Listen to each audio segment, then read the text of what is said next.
C'était effectivement pendant. Voilà, moi je suis originaire de Bourgogne-Franche-Comté, je viens de Lons-le-Saunier. Et donc en arrivant en banlieue parisienne à Cergy, donc très proche de Paris, j'étais assez curieux en fait de tous ces musées, de toute la culture qu'il pouvait y avoir à Paris. Et en allant, en faisant les galeries et en faisant les musées, les expositions, je ressentais un peu comme une espèce de frustration en fait, parce que ayant fait un parcours plus scientifique, j'avais jamais eu de connaissances en théorie artistique ou même de ce qu'était un concept artistique, etc. Donc c'est un petit peu à ce moment-là que j'ai commencé vraiment à m'intéresser à ça, à cette espèce, à venir gratter un petit peu la surface de ce nouvel univers que je ne connaissais pas encore. Donc oui, effectivement, c'était vraiment pendant le cycle scientifique. Les mathématiques en particulier, en tout cas la finance, non, à part conforter mes convictions politiques qui étaient déjà présentes à l'époque. Mais c'est surtout tout ce qui y avait autour en fait de cette formation qui m'influence et qui m'influence encore maintenant et qui m'a beaucoup marqué. Je pense notamment à la physique. Qui était voilà, donc on a étudié beaucoup la thermodynamique, la mécanique des fluides, ce genre de choses là. Ce sont donc des connaissances annexes.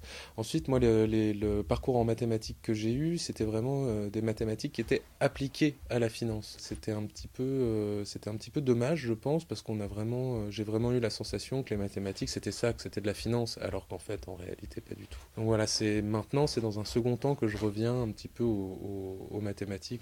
Alors, quand on travaille avec la lumière, ça veut dire que la lumière, c'est en même temps votre meilleur ami et en même temps votre pire ennemi. C'est assez étrange ce rapport-là. Et une des raisons qui m'a fait arrêter de travailler avec la lumière, c'est qu'aussi, du coup, j'étais tout le temps obligé de travailler dans le noir.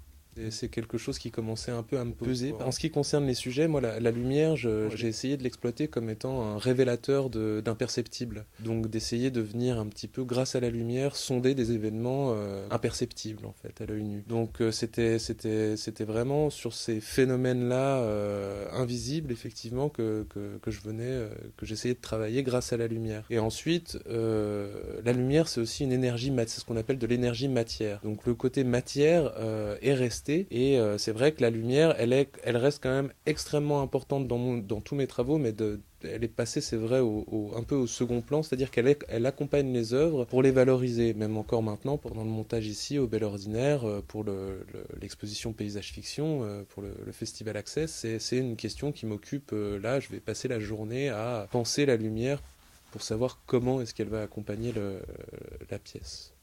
Moi, mon travail, de manière générale, il se concentre sur l'étude aussi des phénomènes physiques, naturels. Et ce qui m'intéresse dans ces phénomènes physiques, c'est de savoir aussi comment est-ce que nous, on les pense. Donc comment est-ce qu'un phénomène physique, quand on l'exploite de manière artistique, va parler du monde dans lequel on vit, mais va surtout aussi parler de notre rapport au monde. Et je pense que dans ces questionnements-là, dans ces interrogations-là, notre place vis-à-vis du monde, le matériau naturel et écologique aussi, occupe vraiment une part très importante, on va dire. Donc il y a manipuler des matériaux synthétiques, on va dire, c'est pas trop mon objectif, sachant que justement les matières naturelles dévoilent très bien les phénomènes que j'essaie d'exploiter. L'idée me plaît d'être aussi dans une espèce d'économie de matière, donc c'est pas forcément que d'un point de vue économique justement, c'est aussi d'un point de vue écologique, vraiment d'essayer de réexploiter la terre par exemple, que je mélange à de l'eau, essayer de la garder, de la faire sécher, de la réutiliser pour une autre installation, sous une autre forme, de l'atteindre peut-être avec du charbon par exemple. Donc les associations aussi de matériaux naturels peuvent faire appel aussi à des matériaux synthétiques, comme par exemple là l'installation que j'ai produite pour la Nuit Blanche tout récemment, qui est en fait un geyser d'argile rouge ocre mélangé à de l'eau, donc c'est une explosion qui monte à plus de 20 mètres de haut. Donc là, quand on voit cette installation-là, quand on ne sait pas de quoi elle est constituée, on va se dire peut-être que c'est un élément synthétique, que ça va être de la peinture, que ça va être un oxyde, que ça va être quelque chose comme ça, alors qu'en réalité, encore une fois, c'est un matériau complètement naturel. Voilà, donc c'est cette espèce de paradoxe-là dans les matériaux que j'utilise, sur lequel j'aime bien jouer. Quelque chose que j'ai pas dit aussi, c'est que tous les dispositifs dont vous aviez parlé avant, c'était des dispositifs qui vraiment utilisaient l'esthétique du laboratoire scientifique. Et donc il y avait énormément de techniques. La machine dans le dispositif était visible comme étant une machine. Alors que dans les nouvelles œuvres, celles que vous venez de citer, le dispositif il est caché dans l'installation. Donc ça reste des dispositifs, mais où le phénomène naturel occupe vraiment toute la place esthétique et ne la partage pas, on va dire, avec le côté très machine. C'est vrai que l'échange avec le laboratoire de biotechnologie de Madrid a été un peu un déclencheur parce que c'était la première fois que j'étais pendant aussi longtemps au contact de laborantins et de chercheurs en sciences. Et je me suis aperçu que les clivages, en fait, pouvaient sauter assez facilement entre les disciplines et les domaines. Et notamment en termes de sensibilité, parce qu'il faut les écouter parler du phytoplancton. On a l'impression qu'ils sont en train de parler du marbre de Rodin. Donc il y a des sensibilités dans le monde de la recherche, quel que soit le domaine, qui les fait se recouper, en fait, et qui fait faire des jonctions. Et c'est ça qui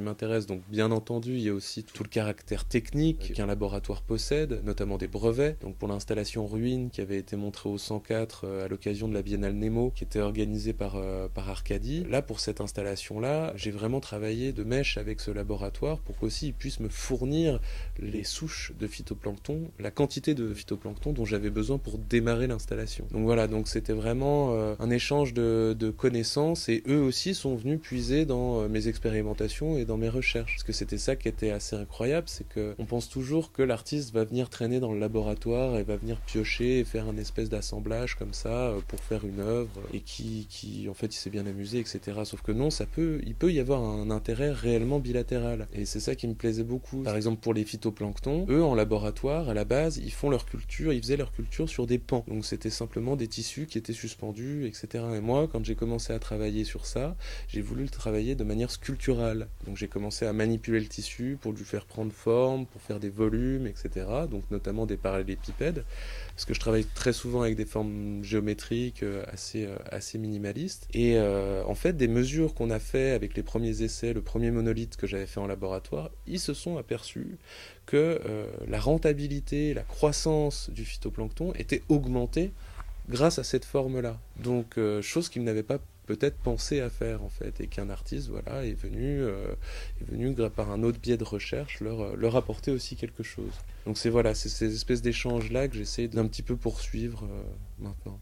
Alors l'écologie, on va dire que dans les pièces que j'essaie de développer, j'essaie vraiment de cultiver cette volonté de laisser ouvert l'interprétation. On va dire que moi, mes préoccupations, elles sont liées aux enjeux sociétaux actuels, donc ce sont des enjeux liés à l'environnement, à l'écologie, aux énergies, etc. Mais on va dire que la finalité de ma pièce n'est pas forcément ça. Même si c'est la genèse de mon travail, on va dire que ça ne me dérange pas du tout que le visiteur s'en fasse une toute autre interprétation et se l'approprie différemment. Par contre, oui, cet intérêt-là entre mixer les sciences et les arts, par contre, oui, ça c'est quelque chose que je poursuis maintenant au sein d'un programme doctoral qui s'appelle SACRE, donc qui veut dire Sciences, Arts, Création et Recherche, qui est abrité par l'université de recherche PSL, c'est Paris Sciences et Lettres, qui est un gros regroupement des écoles d'art, de sciences et de lettres parisiennes.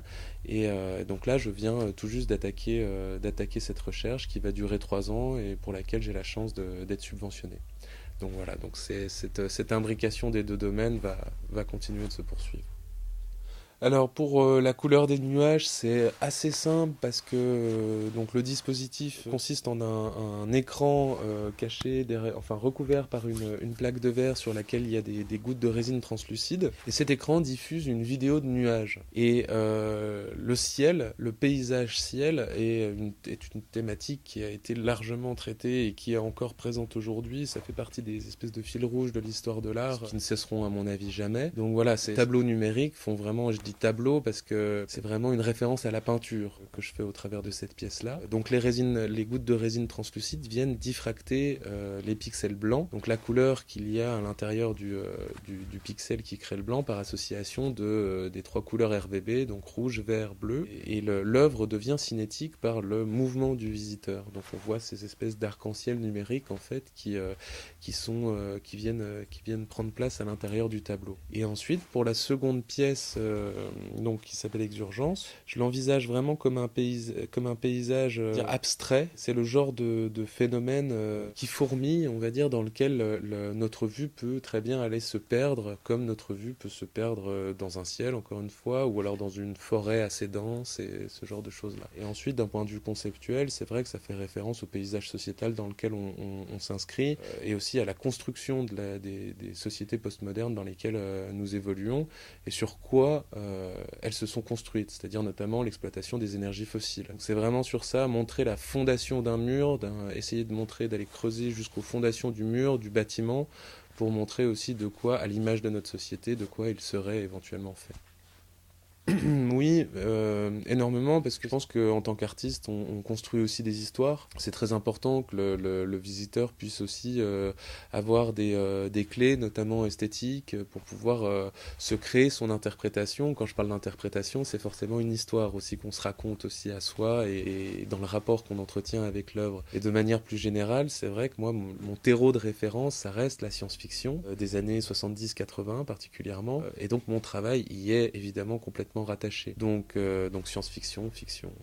Alors, pédagogue, je sais pas, parce que j'aurais pas la prétention d'essayer d'apprendre quelque chose aux visiteurs. C'est pas du tout mon but. Pour moi, le rôle de l'art, ou en tout cas le but de l'art, ou l'utilité s'il y en a une, ça serait plus de créer de la pensée que de créer de la connaissance. Bon, ensuite, on pourrait en débattre longtemps, parce que pensée, connaissance, etc.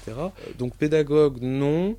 Militant scientifique, certainement, parce que ça, c'est une casquette que je pourrais jamais arracher de ma tête, ça c'est sûr. Donc je serai toujours les deux, en essayant de mettre le moins de frontières possible et le moins de cloisonnement possible entre les deux domaines. C'est justement pour ça que je me suis dirigé vers les arts, c'est pour essayer vraiment de tout assembler ensemble. Militant, je sais pas.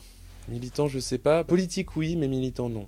Les artistes, qu'ils le veuillent ou non, sont toujours le reflet de la société dans laquelle ils essayent quand même de s'insérer, malgré tout. Donc, de toute façon, l'art restera définitivement politique, quelle que soit la pratique et quelle que soit l'époque.